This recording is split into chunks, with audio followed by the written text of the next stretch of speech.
Silva, I'm gonna throw it to you first. I know you've been wanting to talk Butch Reed. Yes.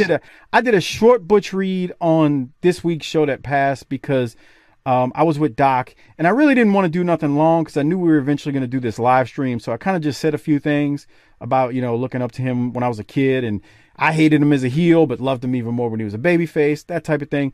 I'm gonna let you go first, and then Sparks and Lance will jump in after. Give me your thoughts. Let's talk some Butch Reed appreciation. And as you say that, I have seen two of the videos you sent. I've seen all the videos you sent me, just not today. Two of the videos you sent me. One where Reed turns face in Mid-South, and the other when he turns on the dog. I've obviously seen that one too. So, but go ahead, chime in. Let's hear your thoughts on R.I.P. Butch Reed. Wonderful talent, gone way too soon. I didn't start following pro wrestling until I was 13 years old in July of 81. So I've been a boxing fan since I was in diapers. All right. My father was a former amateur boxer. And my father used to always say, that fucking wrestling. Whenever I heard pro wrestling was brought up, it's like, don't watch that fake shit. We're watching the real shit. So I followed my father that said, man, I ain't watching. My friends would be like, oh, did you see Bob Backlund? Did you see who's big back? Bruno? I said, man, I don't watch Andre. I said, I don't watch that fake shit. I'm a boxing fan. Then one July afternoon in 1981, I'm flipping the channels, changing channels out for those out there that never, no remote, changing channels on might have been a 9-inch black and white television, changing channels, going through the UHF channels, and on one of the Spanish stations, Channel 47 in New York City, there was All-Star Wrestling on a Saturday afternoon, and I don't know why I kept it there, but I saw two promos, one by Greg Valentine and one by Magnificent Don Morocco, and I'm like, yo, these motherfuckers can talk some shit. It wasn't the wrestling that started me off watching the wrestling. It was, as Mike would say, the shit talking. And I was like, man. And then I started watching every week. And that same week on Tuesday nights on Channel 47, WNJU's Telemundo station, they used to show in New York City, and this is crazy because we're still in the territorial era, they used to show Florida wrestling every Tuesday night at 11:30 on Channel 47. Only thing, fellas, was that it would be 30-day delay. Like, if I'm watching it in July, that means it was filmed in June and was shown in June first. It was shown in Florida first, and 4 weeks later, it would air in New York. The first episode, Lance, you like this. The first segment I saw, Skip Young, Sweet Brown Sugar, unmasked. He had lost a match, and he had told the stipulation was if he lost, he'd unmask. So he's at the desk with Gordon Soley, and he's like, Gordon, I keep my promise to the fans. I'm taking my mask off, and I'm under the understanding that was when his stock began to go down, because they said when he had the mask on, he had more charisma than without the mask, because Lance would know this well, because I believe Skip was a Dallas native. He had a dead eye, right? Yeah, a dead eye. Lazy eye. Yeah, that's the way I eye. put it. And I did look at the picture. I've seen a million pictures with the mask on, and then he takes it off, and it's not the same. It's a pretty boy federation down here in Dallas. Well, it got to be. I mean, he comes back. I mean, where Mike and I are, where he's fixing to come back to Dallas again. He was always treated good. I sent you that picture of them, right. Man, that is early on. And I didn't look up his birthday, but I know he's probably a couple years older. Was that high school? Those guys were in high school? He wasn't. He went to South Oak Cliff here, and Mike and I, they did a segment from there, an interview with him in front of his high school. His dad was a preacher here, at a small church over in south of the Oak Cliff area of Dallas. And so I don't know what the connection was, how he got in the business at all. In fact, I was sending a tweet, and I went looking for that picture that I sent you, and it was like hours later I came back to it, and that's why I said I can't find that picture, and I erased it. But it was saying, about they went, it looks like their high school, but they didn't go together. So I didn't know how to say it. I don't think I texted you back or whatever. I might have done it on direct message, but anyways, Yeah, it's pretty wild that Yeah, young pitcher. because Dave Meltzer in the Observer mentioned that Skip and David Skip was one of David's best friends. That's when I that's tweeted where you. I was going. That's where I was going. Yeah, that's what I was. That, I and I lost my thought tweeted a you. second ago. I tweeted you right away and asked if this was true, because while Dave is great with his research, sometimes when he's getting facts from other sources, because that's not his own knowledge. You're exactly I think right. sometimes people will throw him bullshit. Like somebody gave him the wrong date for the match that Butch Reed had with Matt Bourne and Buzz Sawyer against the Von Erichs. In the Observer, he wrote July 4th, 1985. I know that was July 4th, 1986, and you confirmed it because I asked you, was that match shown on television? And you said maybe clips, but not the whole match, because you said that was the first time they have ever had it, not at Fort Worth for 4th of July, but Reunion Arena, right? You always ask me the best questions when I'm not on my couch and I can't click to it real quick. So I'm driving down the road. I'm going, let me think about it and stuff. Because, like the Chris Adams title win, as I said, wasn't It's the recorded. same night. It's Right. the same night. Right. Yeah, and I lost my train of thought a second ago, what you had asked me about if they were close. So I don't know if they were actually close, but it was that 1982 time when they were both in Florida that makes sense that they would have been close. And Dory would have known both of them from Texas, because Dory Funk. Oh yeah. Dory Funk was the booker in Florida. And so Mike, I saw Skip Young. He takes the mask off, and so I start watching Florida wrestling, and I'm watching it every Tuesday night.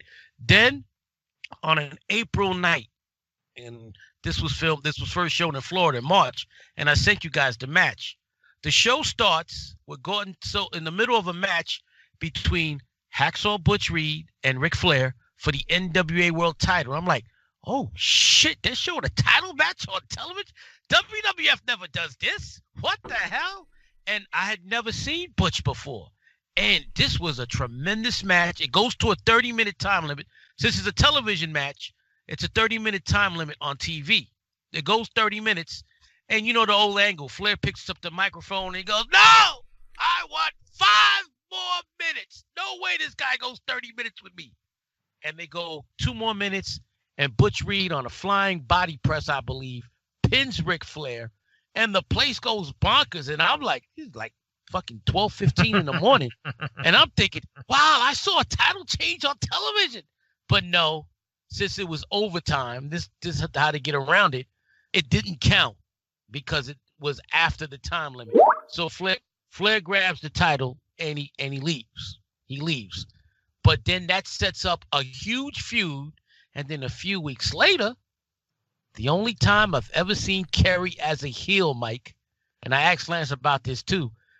Ric Flair goes out there and he's got this blonde chick with him and he's talking, I need competition, but forget Butch Reed. And then Butch Reed shows up and he calls, the racist angle. Yeah, boy, you get out of my face, boy. And then Reed gets mad, grabs Flair, rips his clothes off, and now Kerry and David tried to go after Butch Reed, and he throws him over the top rope, and he rips Flair's clothes off, and then he press slams Flair on top of the Von Erichs. And that was crazy because maybe Lance, in April of 82, was the bounty on Kerry yet from Flair? Because and there, no. Okay, because right then and there, he puts a bounty on Butch Reed, a $25,000 bounty, which later on in the year, he would do the same thing with Kerry. And it's crazy because Kerry and David Kerry was only in there for like a spot or two, but David for almost the entire 1982 was a heel in Florida, and he had some great matches with Butch Reed. Well, Butch Reed is on fire. He's in a tag team with Sweet Brown Sugar. They're the Florida Tag Team Champions. Butch Reed is the international champion. He's going to 60-minute matches with Flair throughout the entire territory. And this is the first wrestler I idolized. I was like, yeah. Then late summer, here comes Dusty Rhodes back to Florida. And Dusty, like he always does, gets jealous. And he does this with black baby faces more than anybody. And he latches on to Butch Reed because he sees that Butch Reed's the new guy, and he surpasses Butch Reed on purpose. And so Butch sees the writing on the wall, so Butch leaves. He goes to Georgia for a few months, has some more matches with Flair, and then he goes to Mid-South. I can't watch Mid-South at this time because Mid-South's not being shown in 1983 in New York. I have to follow his career through the Aftermags. And I remember when he turned heel, and I bought that Aftermag, and they showed in the magazine a before Butch Reed picture and an after Butch Reed picture. Before he turned rule breaker, they used to call it, and after he was no longer a scientific wrestler. One picture, Mike, shows Butch Reed high-fiving fans. The other picture shows Butch Reed with that scowl while fans are trying to reach out, and he's totally ignoring them. I was like, wow, this is great. But I didn't get to see any of that back then. I could just read through the magazines. 83, I didn't see Butch again until, and Lance will remember this, there was a startup. Remember, 1984 was the year that WWF started their expansion and was invading all the territories. The only territory they didn't invade was Dallas because, and Lance could correct me on this, Vince Sr. and Fritz were pretty close. So he didn't mess with Dallas. Plus, he wanted the Von Erichs. Junior wanted the Von Erichs, and I think they were trying to find a way to get Fritz to sell to Vince, but Fritz wasn't selling, not with that territory red hot. No, he's loyal to the NWA, and I haven't heard that Vince and Fritz were close. I haven't. He was just, Vince Senior was still, part of the NWA, on that board, and Fritz was loyal to that. He didn't invade Dallas though. In 1984, he left Dallas alone. Yeah, I just put that program up. That poster up the first time they came to Dallas. They put Andre versus Stud. Whenever that was the first time they came in, and they didn't draw shit. But they tried, and they kept pecking away at it, and then they get it a little farther up by the time 87 came. But yeah, there wasn't much he could do to people in Dallas. People that were in Dallas were headed to mostly to Georgia eventually, and then on to the WWF. That was the way it was. It wasn't a straight shot at WWF. It was very few that did that. I think the only one that might have went straight, Master G was in Mid-South when he went to exactly. WWF. Then he went to World Class. I don't think they got anybody straight from World Not Class. Anybody You're name, right. Not anybody big name. But the Freebirds had already been everywhere. They went up there for 2 weeks. Oh, the Freebirds, but the Freebirds was all over the place in 1984. Yeah. You're right. You're right. I think that's probably the best example were the Freebirds. So anyway, there was a startup group, Mike, called Pro Wrestling USA, which were Florida, Crockett, AWA, Jarrett. They all got together to combat the WWF's expansion. And on the first week of September, the first Saturday of September of 1984, they debuted their show Pro Wrestling USA. And in that very first show, the tapings were held at the Mid-South Coliseum in Memphis, Tennessee. And it was you had everybody on that card. Rock and Roll Express. Eddie Gilbert was a jobber on that TV taping. You had a Harley Race and Nick Bockwinkel were a tag team in that first that first show. And so were Tony Atlas and Butch Reed. Now, Butch Reed at this time was a heel in Mid-South. But at Pro Wrestling USA, the first episode, him and Tony Atlas were a babyface tag team. And I'm like, oh, shit, is this going to be something regular? That would be the last time I saw Butch Reed on Pro Wrestling USA. He went back to Mid-South after that. Then, of course, you had the babyface turn that was great with Buddy Landell and Hercules Hernandez and Skandar Akbar. Muttered the famous words that George Bush would mutter 20 years later. You either with us or against us. That was great. One Texas oilman to another.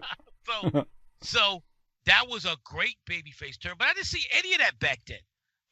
And then 1985, Butch Reed in 1985 had one of the greatest years of any wrestler in the history of professional wrestling. And it started off kind of weird because at the beginning of 85, he got into a fight, a locker room fight with Nord the Barbarian. And they beat the shit out of each other. Everybody there says that Butch eventually won the fight. but they fucked each other up real bad. And shortly after that, Butch was fired. Dave had the timeline wrong on his order in his bio on Butch Reed. So I'm going to correct that bio because he had that fight with Nord. I believe he was fired, and he quit. One or the other. He had him and Watts had a falling out, and he went to the AWA. And anybody who ever watched the AWA, you could answer the question: how many black wrestlers ever got over in the AWA? The silence means zero. None. None. In '84, they had Tony Atlas. Didn't do anything with him. Here they have Butch Reed, one of the 5 best workers in the United States at that point in time. April of 1985. What do? They use him to be Jimmy Garvin's bodyguard.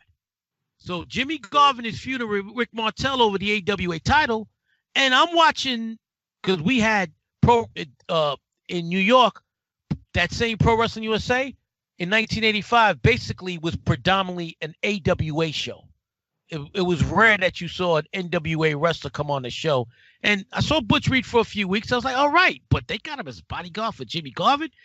He should be wrestling Martel, not Jimmy Garvin. Reed saw that Vern Gagne was off his rocker and wasn't going to push him. So he went back to he went to Montreal first for a month or two. Then he went back to Mid-South. Now, Mike, he would have been perfect for the Ali rub. Not this fucking fake JYD snowman motherfucker who was horrible. The snowman made JYD look like Luthez. All right. The snowman was horrible. He was a blatant ripoff of the Junkyard Dog with the bullshit power slam. And the only thing he was impressive about him was his physique. His hairline was receding too. I mean, he was horrible. He was horrible. Now, I'm not seeing any of this. I'm reading it in the aftermags, but I'm like, hindsight being 2020, they probably would have done bigger business had it been Butch Reed. Imagine Butch Reed and Muhammad Ali cutting promos on Jake Roberts instead of the snowman who was Mr. Hooked on Phonics. It was unreal. So Watts sees that the snowman doesn't work out, and I think the snowman doesn't even drop the Mid-South TV title. He just leaves the promotion with that Olympic gold medal that they used to give out as the Mid-South TV title. So they hold a tournament for the TV title, and who comes back? Butch Reed.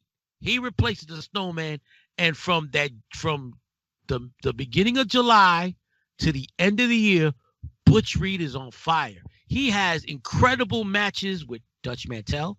I sent you a clip where Jim Ross loses his mind, where Dutch Mantel starts whipping Butch Reed, and Reed is taking them whips, and then he catches the whip, and he starts whipping Mantel and Bill Dundee, and Jim Ross is going crazily. Oh, Hacksaw Butch Reed! Hacksaw Butch Reed!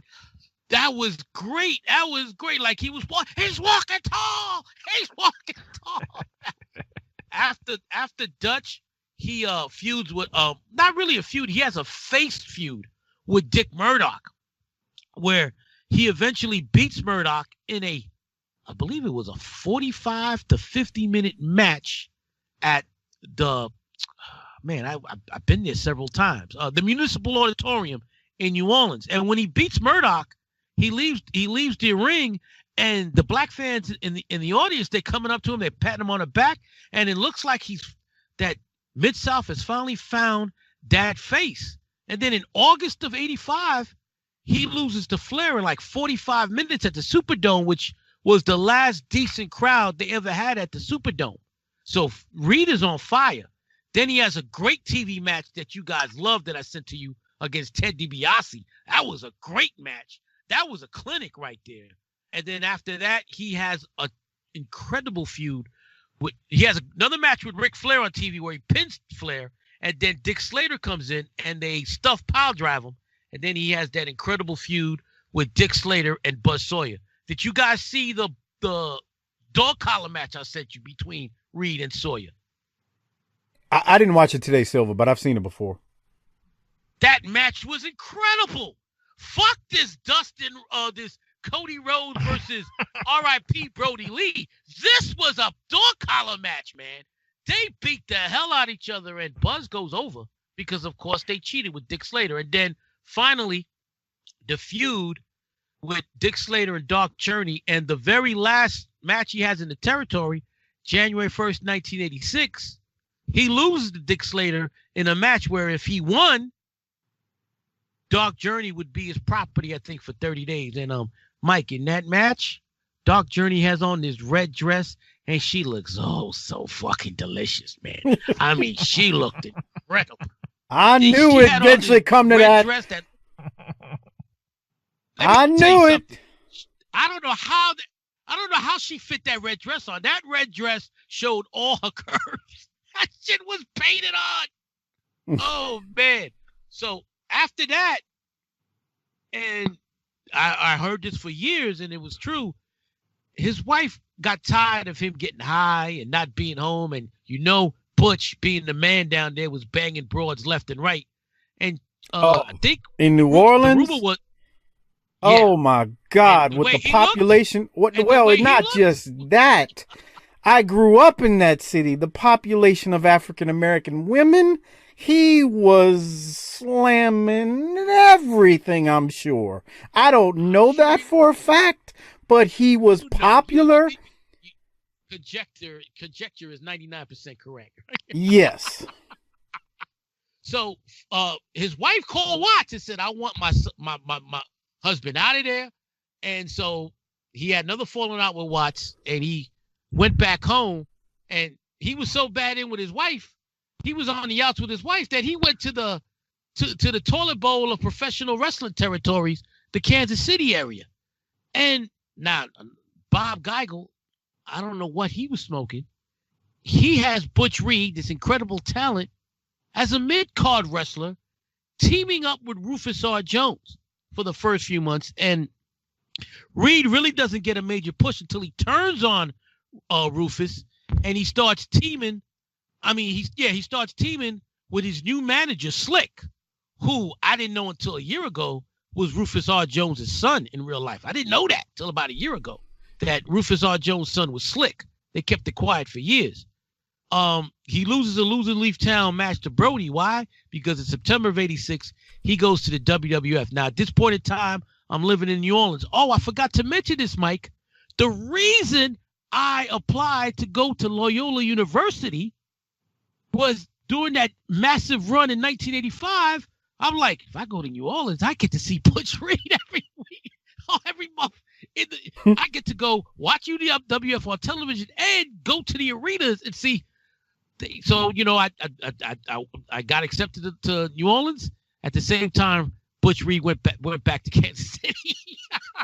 So he comes to the WWF in September with the blonde hair, and that was the beginning of the end as far as a singles wrestler. He did not move the same in New York. He gained more, like Mike has mentioned this before. In the WWF, he put on even more muscle. You thought he was big in Mid-South. It looked like, Mike, what you would say, 20, 25 pounds extra of muscle on that he put on? I don't know if it was the camera shot, the way they shot him, but he's thick in Mid-South, man. I mean, he's thick in WWF. I mean, I don't like his run there, but he was thick. It's not the same Butch Reed that I remember in Florida and in the Mid-South that I was reading in the magazine. And I'm like, I saw him in New Orleans, and when I went back to New York, I saw him several times in New York, and he couldn't move. His feud with Superstar Graham, even though it did huge numbers at the Garden, I saw him twice at the Garden against Superstar Graham. He couldn't move it. Superstar Graham was a cripple. He couldn't move. And I'm like, what the fuck happened to my man Butch? Finally leaves in '88, then goes to WCW NWA in 1989. The first 6 months there, he doesn't really do anything. He has that horrible match with a guy who died recently also, Steve Casey. A match that it was on the Clash, right? It was on that Clash of Champions. I saw him at the New Orleans Clash against Junkyard Dog in one of the worst matches in the history of mankind. Oh, that match was horrible. They're talking about the Clash? What happened? You talking about the match with them at the Clash? Yeah, the New Orleans Clash. Yeah, that was a shit. That was okay. I got to stop you for a second because I like to be fair. I love Butch Reed. I love Junkyard Dog. That match in 1989 with those two was the drizzling shits. And when you think about just what fucking 6 years before that. No, 5 years before that. The last time they wrestled in the Superdome was July of 83, and it was like 25,000 people. Yeah, so 5 years before that, the Dog and the Dog and Butch are tearing it up in Mid-South. I mean, 20,000 people in the Superdome, lighting the territory on fire with just matches that got the territory going nuts for.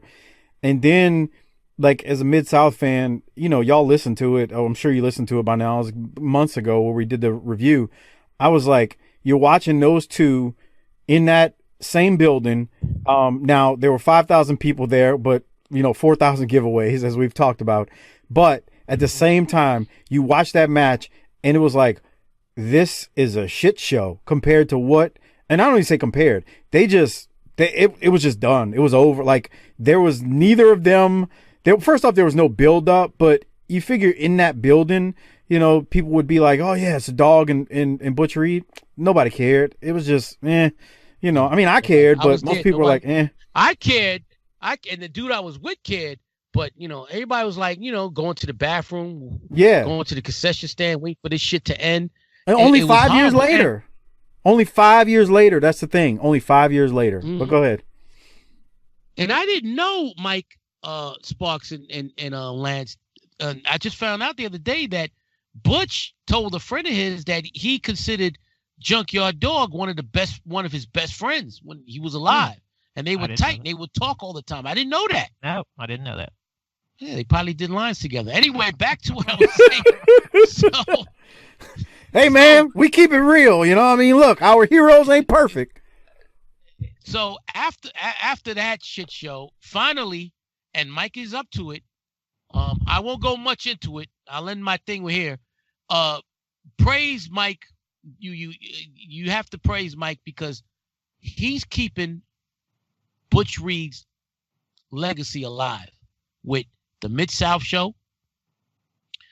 Because right now, you like Mike said earlier, you're going to see a great tag team starting very soon on his podcast with Jim the Anvil Neidhart and Butch Reed. That's a badass tag team. And I forgot to mention, one of the greatest matches in Mid-South history was the Christmas 1983 match versus Magnum TA and Mr. Wrestling 2 inside the cage.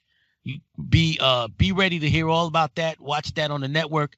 And then in 1989, Mike is covering WCW fall of 89, right? And right now, the Doom team with Ron Simmons and Butch Reed and that would be Butch Reed's last big run. And so for the next 18 months, you'll be getting nothing but Butch Reed on all the shows that Mike's doing. So crazy I just want to say, happens. Butch Reed was the first wrestler I ever idolized, and he had an incredible career. His knee unfortunately gave out, but still, even with a bad knee, that tag team with Doom was a hell of a tag team, and they had tremendous matches with Luger and Sting and the Steiner brothers. Oh, and the Horsemen. They had incredible matches with the Horsemen. So look forward to seeing those and hearing about that on BTT. Rest in peace, Butch. My first wrestler I ever idolized, one of my 5 favorite wrestlers of all time. He's number 3 right now after Bret Hart and Tanahashi, but he's a strong 3. No one's overcoming Butch Reed. He was the total package. I like Luger, but Butch Reed was the total package. He had everything: build, promo, worker, ring psychology. There's nobody today that you could compare to Butch Reed athletically. And it's crazy. I mentioned this on Twitter earlier. Watch the way he walked away from when Cornette and the Midnight Express attacked Watts. He was walking like a 90-year-old man, yet still, once he was in the ring, was exploding like a junior heavyweight. Man. Yeah, man. R.I.P. Butch, man. I don't know. I can't add much more to that. There's a question Andy Toth asked though in the chat. Sparks, do you want to say some things before I ask Andy's question? Yeah. I mean, one thing, well, a couple of things I want to say about Reed. Number one, he was the guy, one of the few guys you see that was good at everything. He was a good single.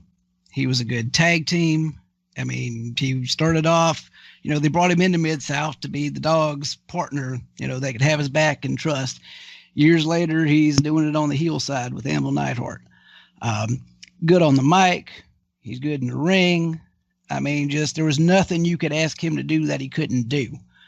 And one thing to me that's a real testament to him, and Mike, you said on this most recent Thursday show that I think you were saying that when you saw Reed with the belt, it reminded you of Flair, but you didn't want to compare Reed to Flair, but I am. And I'm going to compare Reed to Flair in this way.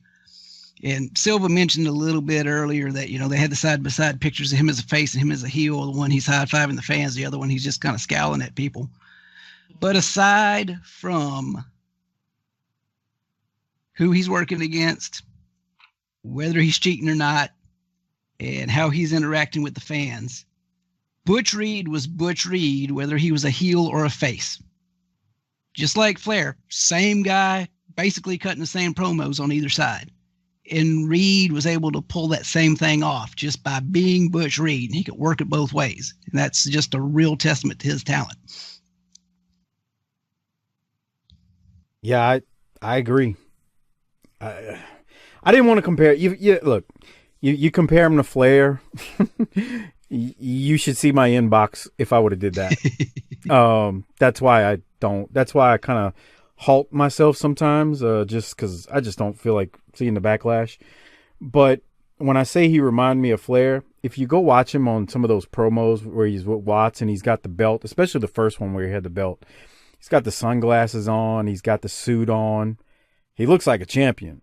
That's what I mean. Maybe I shouldn't say he looks like Flair, but he looks like a champion. He looks, the thing I like to say when I look at wrestlers that I looked up to as being great talents, they look like they should have had that role.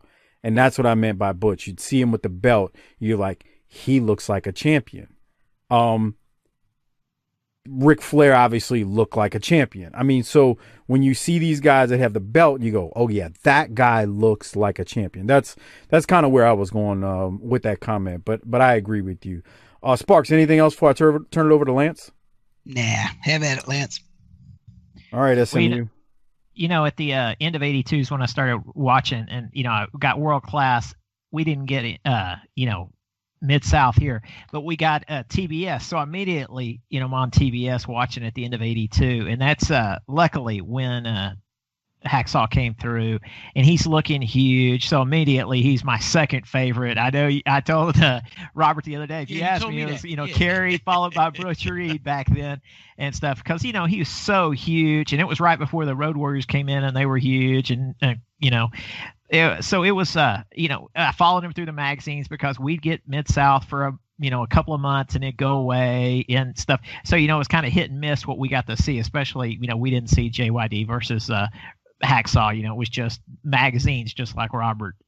But he did, finally he came through Dallas during that time, end of '85, and he had 3 arm wrestling matches with Kerry. And the first one, they started having a arm wrestling match, and it broke down into a fight. And Reed was supposed to be in a tag team match after that night, and instead they had to, cancel that. He was hurt to wrestle in storyline. Then he had another arm wrestling deal with Kerry at the Cotton Bowl in '85. Yeah, this is '85, and it broke down to Kerry won somehow, some distraction or so, and so we're going to have one more at the end of I think this was October something of '85, and it was going to be it's '84 because '85 was the feud with Gino and Chris. Of course, '84. So on that last one, they built it up that it was going to be them arm wrestling over Scorpions, and it was just a regular Fort Worth Monday night show, and they're going to arm wrestle over Scorpions. And so I'm like, holy shit, that's going to be wild. Of course, they're not going to show it. This is on Fort Worth TV, and they're not going to show a main event like that. But the next morning, and there's an article out there. I asked somebody if they could find that article on Facebook in one of the Von Erich deals, because I used to have that article. But instead of the Scorpions, they used cigars, like lit cigars. And I don't know how it went down. I know Kerry won in the results, but I don't know the story and everything. But they did do that. And then, he's gone. He left right. He was supposed to be on a Thanksgiving show in a tag match, a nothing tag match, but it was against Kerry. And instead, he quit the promotions, what they say. Then he does come back in the middle. We're fixing to see him on our shows in July. He's going to come back to Dallas on that July 4th show. And then he'll be gone and everything. But he did, came through a few times. Do they show any of that match on the World Class show? I know they show a few clips. You said you're going to see Mike's return match, so I know they showed a few clips. And I have a picture of Mike with a headlock on Hacksaw. Right. Not that I took, though, a magazine. That was right before he went to the WWF, before he dyed his hair blonde. Right.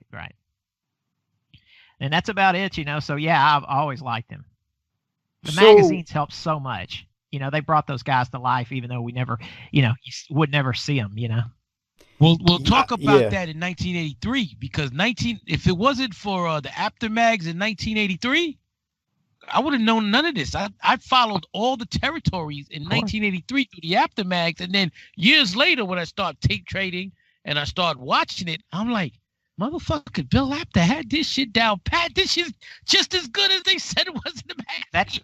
That's why at WrestleCon, I went right up to Apter for a picture. Went right up to George Napolitano and up to Jimmy Suzuki, and got pictures with all of them, because I thought, man, they've taken all the pictures all my life. And George asked me a question the other day. George asked me if he was at the first Texas Stadium. And I had to think for a second. Wait, I know Bill is all over the place, and yeah, I found a screenshot. Yeah, Bill was there. Yeah, Bill. Right? Oh, yeah, Bill's there in a dark blue shirt. You don't he doesn't stand out. It's actually, you see, but they're both there and stuff. But George is the one that asked me if he was at the first one. I knew he was at the second and third, but he asked me about that the other day on Twitter. I was like, yeah, here you are. So, and that's pretty cool, because you follow so much of those guys' careers. But anyways, the magazines really brought Butch Reed, as you said, and Florida too. I feel like I knew everything that was going on in Florida, even though I probably only knew 1/3 of it, because the magazines, man, we looked at those magazines like we were nuts. Oh, Apter loved traveling down south. He loved going to Dallas, Charlotte, Atlanta, and Tampa, Miami. He loved going to those areas. And so that's why you had more coverage of those territories than Mid-South. Mike, the first couple of years of JYD with the Superdome against the Freebirds, and up until he began his feud with DiBiase, Mid-South wasn't in the Aftermags. It was around the DiBiase feud where JYD started being featured in the Aftermags. Oh yeah, that's exactly like World Class. Exactly, that same time frame is when it hit there, that 82 and stuff.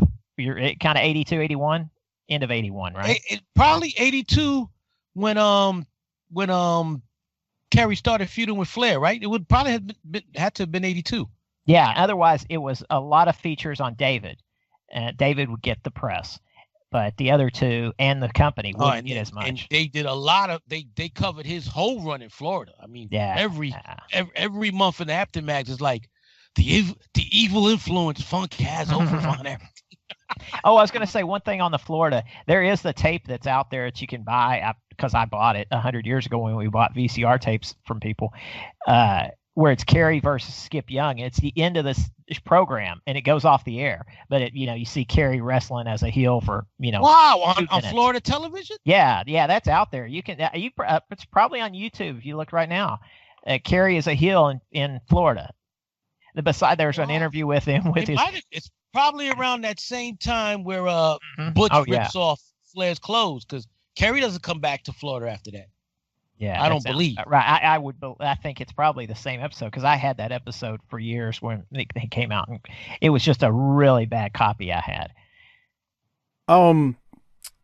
So one more thing. This discussion has been tremendous. I'm actually tempted to clip this portion of it, which is now approaching an hour, and just posting this as a YouTube, like for free on YouTube, just the Reed part, because this was really good. Doc and I didn't even come close to anything like this. I think I talked about it for 5 minutes. Well, Doc didn't grow up watching Butch. Yeah, you did. And I didn't want to say you were with the wrong guy that night. I mean, like Doc admitted. Doc was like, I didn't watch WCW Doom when they came out, and I was world class, and Butch Reed maybe came in once or twice, so he doesn't have the same feelings for Butch that you would. You have. Yeah, and I knew we were going to talk long form about it, so I am contemplating clipping just the Butch Reed part of this, even though it's for patrons, and I may put it on YouTube for free. But what I was going to say was, Andy Toth asked a question in the chat, and he says, question for the panel, and we'll close it with this with Butch Reed. I think this is a good stopping point. Do you guys think Butch Reed should have gotten a short run with the NWA title in 1985? Sparks, you got any thoughts on that before as we go around? Could he have done it? Absolutely. Was there any chance of that happening with Watts not being a full NWA member? Probably no. Right. But I mean, there's no doubt that peak Butch Reed could have been a world champion. He had made the circuit once or twice. I don't think there's any doubt about that. I'm not trying to hurt any feelings. Lance will understand this when I say this. Lance is not a Von Erich defender. He calls out the Von Erich mythology all the time on the World Class show. If you don't listen to it, Kerry Von Erich was a world champion. So if you're going to ask me if Butch Reed should he have gotten a shot, well, he could have. He would have been fine, I think. It just, like Spark said, it wasn't going to happen. But what do you think, Lance? Yeah, I'll go with Sparks. He could have. A lot of guys back then could have, but he certainly could have. But, it wasn't the way the business was. Yeah, it wasn't the formula, anyways. I guess if he come into Dallas as a heel and thinking, okay, he beats Flair, then he immediately comes to Dallas and they play it as a back. It would have been good, but they never could get the Kerry Reed match together, so I can't imagine him coming in. How it would work. Yeah. Anyways, yeah. Yeah. What about you, Silva? What you think about his question? 1985 was the last great year of the territories. Flair went to damn near every territory in 1985. Portland, Florida, Mid-South, because you see he wrestled Jake Roberts, Ted DiBiase, and Butch Reed in late 1985. He went to Memphis. He had great matches with Jerry Lawler and Coco Beware. Matter of fact, there was a deal made that Lawler was supposed to get the title in 1985, but it fell through between Jarrett and Crockett. So, early 1985, when Butch Reed leaves Mid-South and goes to the AWA, what if he instead goes to Florida where he's a huge face and they make a deal where he beats Flair for the title early 1985, and remember, Crockett doesn't take over TBS until after WrestleMania. WWF has World Championship Wrestling until the week after WrestleMania, when Crockett takes over, when Jim Crockett buys that slot for $1 million. You could easily see Butch for the first month or two be a world champion around the circuit, and then lose it to Flair maybe instead of Flair versus Nikita at Charlotte Coliseum in July of 85 at the very first Great American Bash. It's Butch Reed losing to a babyface Flair as a heel world champion to a babyface Flair. Flair regains the title, and then Butch goes back to Mid-South, and then Flair could go ahead and do his feud with Dusty. They could still do that angle where they beat up Dusty in the cage. So Butch Reed definitely could have had a 2 or 3 month run in 1985 in the first half, because Flair went throughout the entire. He went to Hawaii. He wrestled Kerry everywhere in 1985. Lance can tell you he wrestled Kerry in St. Louis, Oklahoma, Tulsa, and Hawaii in 1980, and Dallas in 1985, all over the United States. So Reed could have went to Dallas and defended the title against Kerry. That could have done major business. That could have been the Parade of Champions main event, May of '85. See, now I'm booking the territory. But Butch Reed would have they would have made money with Butch, and it would have made him even more money later on, because unlike Tommy Rich, he could have been pushed as the former NWA World Champion who didn't have to have his tonsils busted out.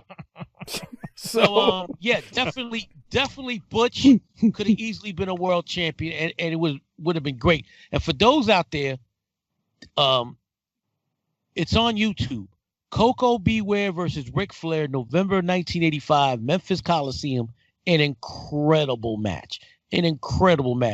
People don't realize Coco was a tremendous worker before he went and got Frankie and started jitterbugging in the WWF.